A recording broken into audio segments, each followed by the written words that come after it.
Assalamu alaikum, peace be upon you all. This is your host, Amna Ahmed, and you're watching Muslim Network TV. Welcome back to another episode of NextGen. On today's episode and discussion of racism in the United Kingdom, the work that's being done to counteract that racism, and what you can do as well to help aid in these efforts. We're there on Galaxy 19 satellite, MuslimNetwork.tv, Amazon Fire TV, Roku, and soon on Apple TV as well. Now, with the death of George Floyd and his killing, the rampant police brutality in the United States, we saw protests across the nation demanding justice, not just for George Floyd, but for all those who are victims of police brutality. But not only in the United States did we see these marches and protests, but across the globe, particularly in the United Kingdom. For instance, with the case of Shukri Abdi, we saw people on the streets demanding justice for her family, something that has still not been served. But there are so many like George Floyd in the United Kingdom and across the world who we are marching for, who we are protesting for. And today we'll be speaking more about racism in the UK, what we can do to help and what we can do to get involved. We're hearing from two young activists today. First, we have with us Natasha March, who has earned her MA in Human Rights distinction level and has worked with youth offenders in literacy programs. Her future goal is to complete her PhD in Black and Indigenous human rights, as well as work in the Caribbean in politics to demand slave reparations. Thank you so much, Natasha, for being with us today. Hello. Thank you for having me, Amnia. No, it's totally an honor for us to have you today. Natasha, a lot of your work focuses on decolonization, on slave reparations, and with these protests, with, kind of this revolutionary environment that many are explaining that we are in currently. Do you think we're one step closer to that, decolonization, one step closer to those slave reparations, or where are we at? Tell me about that. I think that we're at a thought. I think we're at a seed. We have been talking about this forever, since slavery. I think what's happened this time is a shift in consciousness for everyone. Whereas before it was just Black and brown people shifting their consciousness. Now white allies are coming together too. And I think what's very apparent with the BLM that happened in England, we didn't just have Black and brown people from African Caribbean descent. We had Middle Eastern people. We had people it was more color, Black and brown, because we all understand what it is to have racism in the UK. It doesn't matter what country you're from. If you're Black and brown in England, you're probably going to get racism. So it's starting with a thought and a seed. And thank goodness that we have strong academic language to use these thoughts and seeds to progress in this country about decolonizing the system. And it's getting there. It's getting there with the thoughts, white people getting their heads around it. That's the hardest part. Yeah. I think we are having people start to recognize their privilege. We're definitely not there yet in terms of systemically, because this is a systemic issue. And in order to get to the root of this issue, you're right, it's going to take time. But we're seeing that little seed, and hopefully that gives us a bit of hope and hope to the people who have been working, and have dedicated their whole life to this, have dedicated decades toward this work. So hopefully we are seeing, that little seed, and we have to work to nurture that seed and grow. And we have with us our next activist. I think it's a perfect time to bring her in because she has been supporting some of the marches that you're speaking about, some of these protests as well. Aliza Hamid, a passionate young Muslim woman who speaks up for the oppressed and addresses these world kind of crises and hopes to be a voice for those who aren't given a voice and educate those who aren't educated. She is an avid supporter of the Manchester March and is a young activist. Thank you so much, Aliza. Hi, thank you for having me. No, it's an absolute pleasure to have both of you, two young women who have dedicated so much of their life to this work and hope to do that in the future as well. But Aliza, what I want to ask you and you as well, Natasha, is what inspires the work that you do?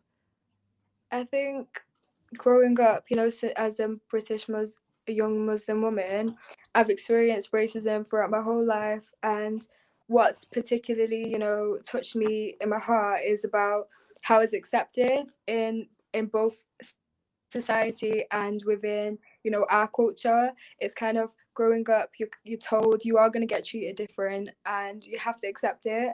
I've never been the type of person to sit down and just allow that. I wasn't happy with that at all, and it kind of fueled me a little bit because I just thought it was wrong, and I've always wanted to do something, to fight for that.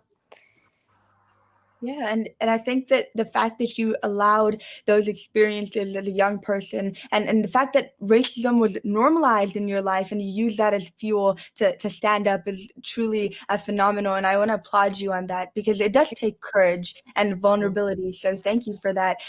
But tell us, our audience who is mostly American, what is racism in the UK and how does it look like? For me, sorry, Elisa. It's okay, fine.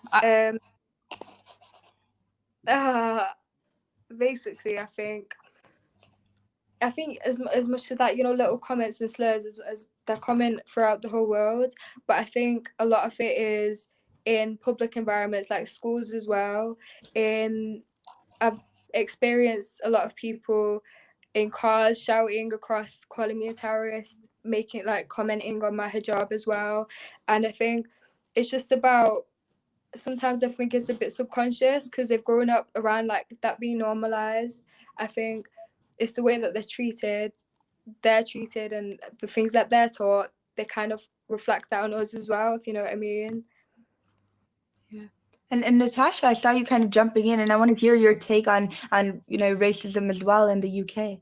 Yeah, I think it's really interesting because as a brown woman from African Caribbean descent, the racism that we used to get in the 80s was like Elisa's getting now. It was open, it was called out, it was in the street. Now, I always say that in Britain we have waves and they persecute different people. So the blacks were in the 80s and the 70s, bit of the 90s. And now if you see the most horrendous propaganda against Muslim people in this country, it's jaw-dropping. I don't watch the news because of it. And I think for people like myself, black women, they talk about on the news overweight black women. It's more subtle, actually. It's more discreet. As I said in the BLM speech, it's insidious. It's quiet. It's to do with your body language, how they stare at you, how they move out the way, how they tell your children off. They think they can tell your children off as black women because we have a history of them taking our children away in slavery. So there's that kind of ownership there. I wouldn't like to say what Muslim people go through in this country, but it sounds to me like it's what we went through when I was growing up. They could call you the N-word and get away with it. They can't do that anymore. But what the media has done is said, hey, guess what, guys? It's all right to attack the Muslim lady with the hijab. So it's just gone in different waves where we get it silently, they get it more loudly, depending on what origins we're from. Nevertheless, still as poisonous and evil and so closed. But I will say this, that Muslim people in the last 10 years have been subjected to the worst types of racism in the UK, and it's absolutely disgusting. And it makes my blood.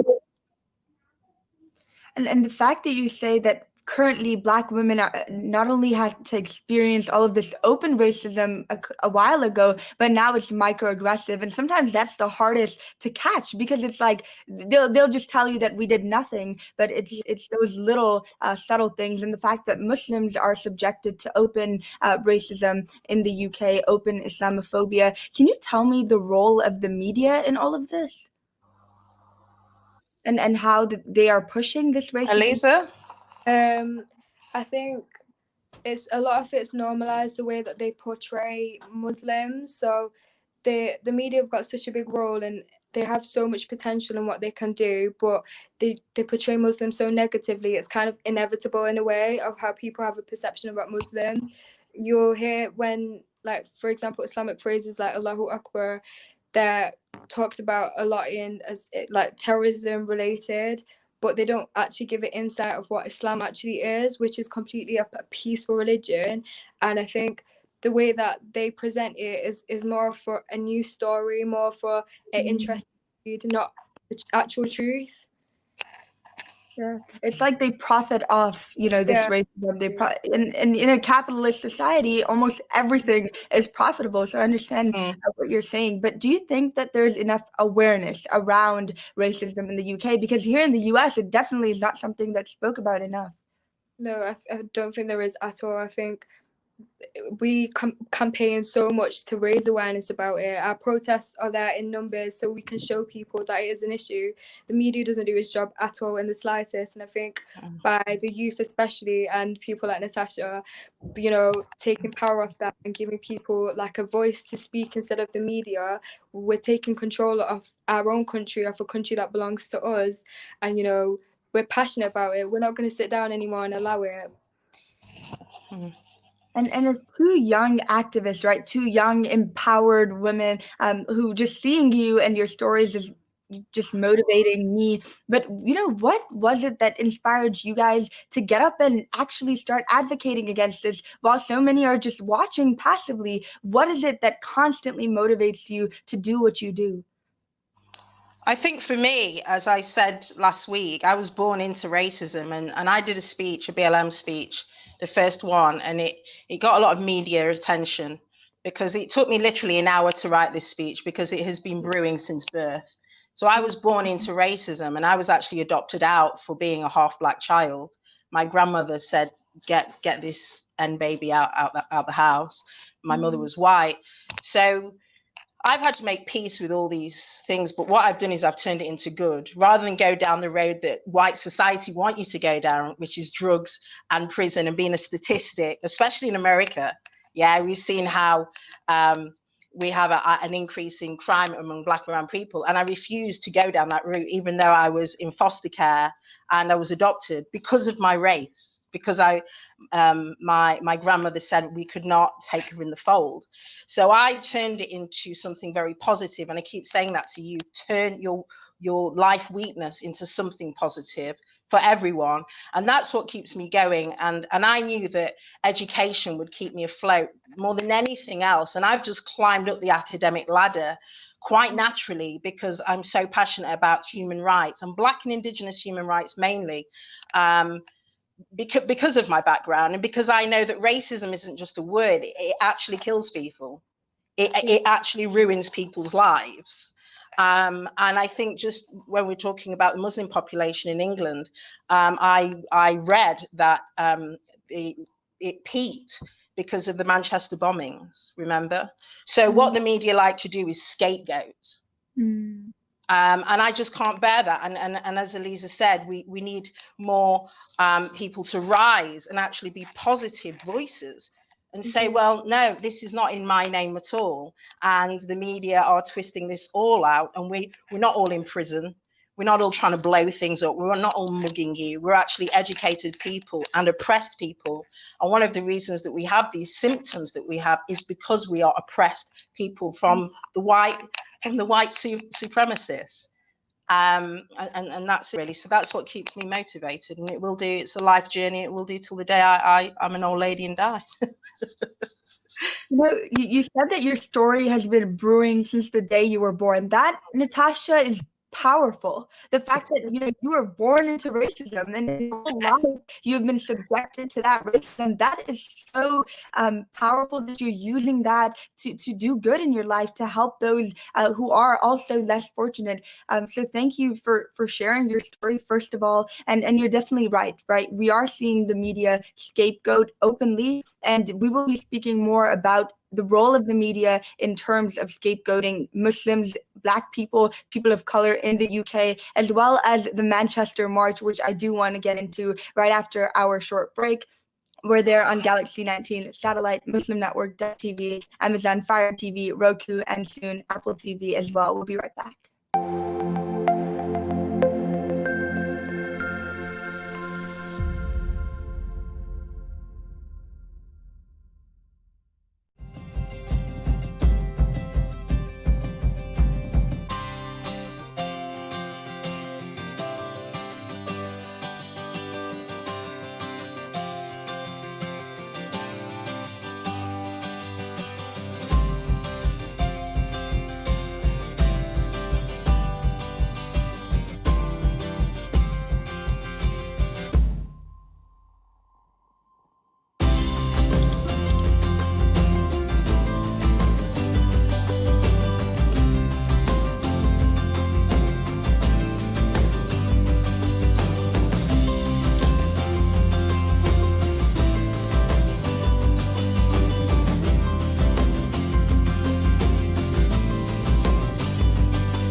your eyes. Assalamu alaikum everyone, it's your brother Zain Bika from South Africa.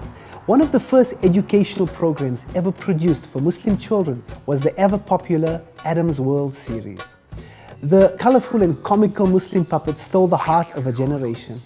Sound Vision will be releasing brand new episodes of Adam's World with the launch of a Adam's World app. Subscribers will enjoy new Adam's World episodes as they are released, as well as all the classic episodes of Adam's World. So visit adamsworldapp.com now to learn more, subscribe and enjoy new adventures of Adam and his friends. And let's keep helping tomorrow's Muslims today. Assalamu alaikum. It's Adam's World. Believe me, there's a lot to see. Bismillah, let's explore.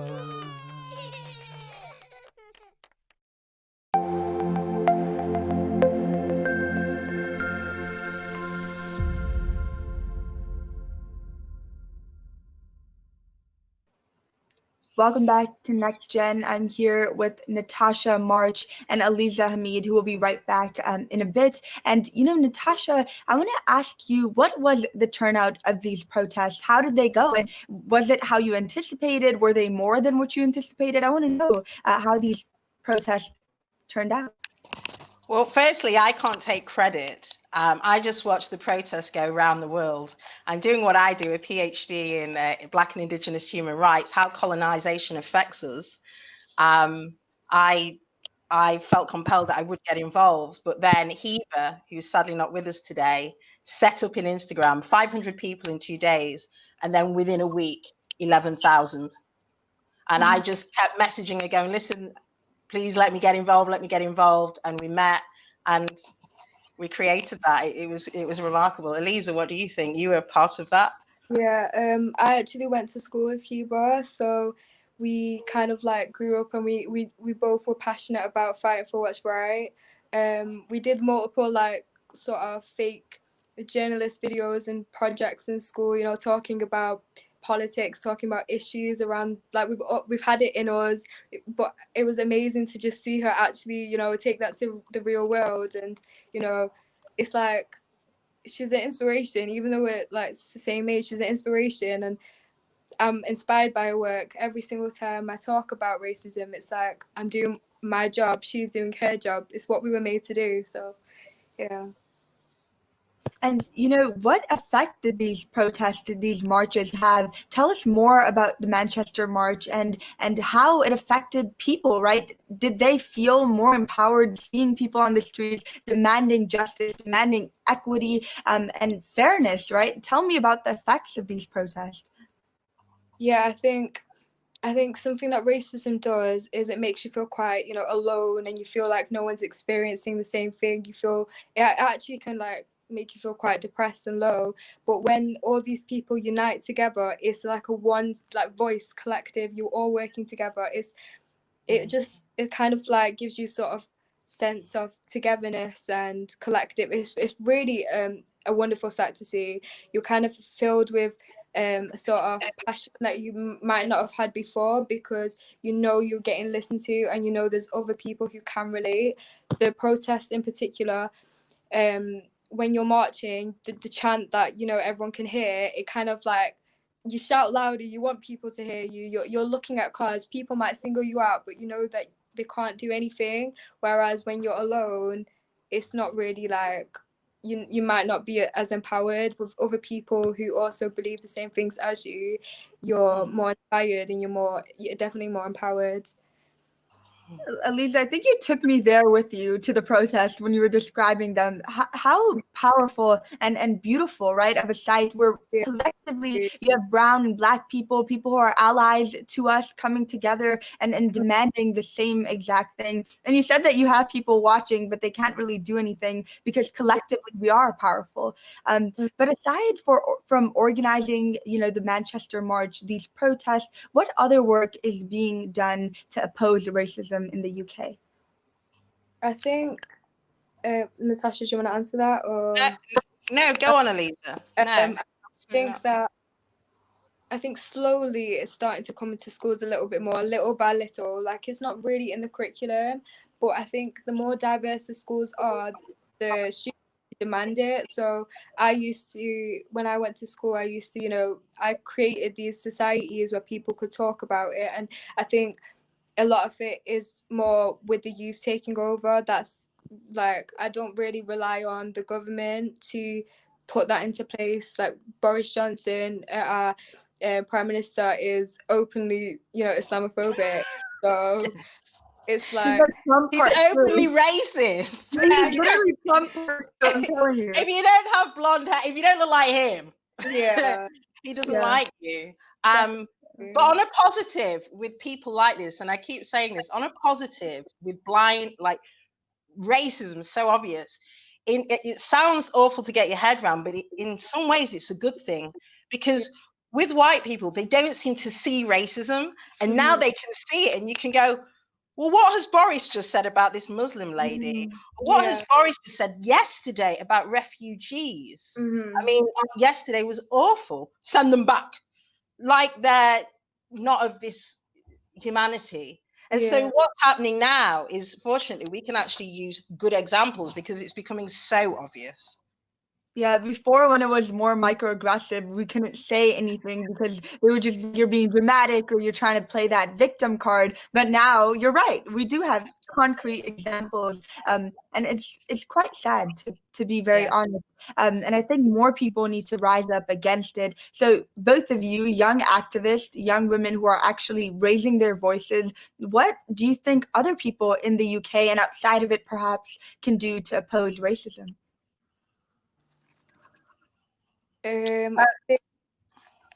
I think just having an open mind definitely is really important. I think you need to be ready to learn because you're gonna have some conversations that will make you feel uncomfortable. You're gonna have to talk about issues that might not exactly apply to you. With like, if you're, for example, if you're white, you're going to have to acknowledge your white privilege, which might be uncomfortable, but it needs to be talked about. And talk about deaths that, even if it might be brutal, even if it might make you feel a bit sick or in any way make you feel uncomfortable, you need to talk about it because other people have to experience it. They have to live through it. By you turning a blind eye, by you not listening, that's you showing your privilege anyway, because you don't have to experience it, you know. You know, I had a young activist who's doing similar things, fights against racism and gun violence. He said to me that ignorance is not bliss, it's violence. And that hit because, you know, for so long I would be like, I would, how does it feel to be privileged that I don't even have to think about racism on a day-to-day basis? These things. And then I thought about it and how those who aren't recognizing their privilege, their voices, they're complicit in all of this. And I think, Eliza, what you're saying is very important, that people do need to educate themselves, even if it's uncomfortable. And before we end today, I want to get both of your advice to young people just like yourself who want to get involved from the experience that you guys have from organizing and all of that, both of your last words. I think the three main things that I keep saying in Manchester, UK is turn up, keep showing up. It's not over. This is the start of change. And as you rightly said, Amina, at the beginning, that we are at the scene in the beginning of a BLM revolution. We won't see even in my son's lifetime. We won't see the end of the decolonizing of the white supremacy, but we are at the beginning. So turn up. The second thing is challenge and educate. If you see racism, challenge it. If you feel it, challenge it. And as a person with many white friends, one thing I'm noticing is that they're trying to argue with me. Even after all my education and I walk in brown skin, they still argue with me. Listen to us. This is our lived experience. And the third thing is, take it upon yourself to set something up. Go to schools, go to workshops, go to your business and say, what are you doing about changing racism in your workplace, in your school place? So they're the three things I would say to do at the moment, to start that seed and turn it into something like a plant, then a tree, and then it's our living lives to eradicate racism. Definitely. I think what I'd say is, even just now I'm a little bit nervous, but I think it's just about trying to be step out your comfort zone, you know, try to be a little bit brave, and you're not alone. Definitely have a bit of courage. You've got people supporting you. Don't feel like you're, you know, isolated. Even if your family has certain views about racism, try to educate, be ready to learn, like I said before. And I think it's about just applying everything that you already know and learning, taking everything more, or like learning about what's happening everywhere, not only where you are, you know, globally. It's really important. I think what you said as well, Natasha, about just like getting ready to learn and stuff. Definitely. Yeah. And I have tremendous amount of respect for both of you. I feel inspired by your stories and by the actions you're doing. And I know, Lisa, you were quite nervous, but I think that you are powerful. And everything you said, I was nodding along to it. And you, Natasha, as well, as an educated, strong woman, I think I look up to you for that. So thank you to both of you for having this informative with us today. And thank you for listening in. Hopefully you can educate yourself and go out and educate other people as well. And thank you guys so much for being with us. And thank you so much. Thank you for having me on the show to talk about these things. And we just need to keep doing stuff. What you're doing is exactly what we need to keep doing. This show, it's wonderful. You know, these shows popping up of young people, young women, so eloquent, so intelligent, and just these shows make my day. I'll be thinking about this for a week, because this is the kind of thing we don't need mainstream television. We need shows like this to pop up, and people will learn, and then this show will be shared. Forget mainstream, because it's all lies anyway. This is truth. So thank you so much for having me. Yeah, thanks for having me. I really appreciate it. I feel honored to be here as well. So definitely. Yeah. And I love what you said, Natasha. Forget mainstream. We need to create our own platforms, and that's exactly what NextGen is. So that's just me giving a little, like, you know, hyping up my on my show. But it's nice to hear that. Forget mainstream. Yeah, exactly. I know. Who wants to be mainstream? It's so 90s. Yeah. So thank you so much, both of you. Thank you to our audience once again. Assalamu alaikum. Peace be upon you all.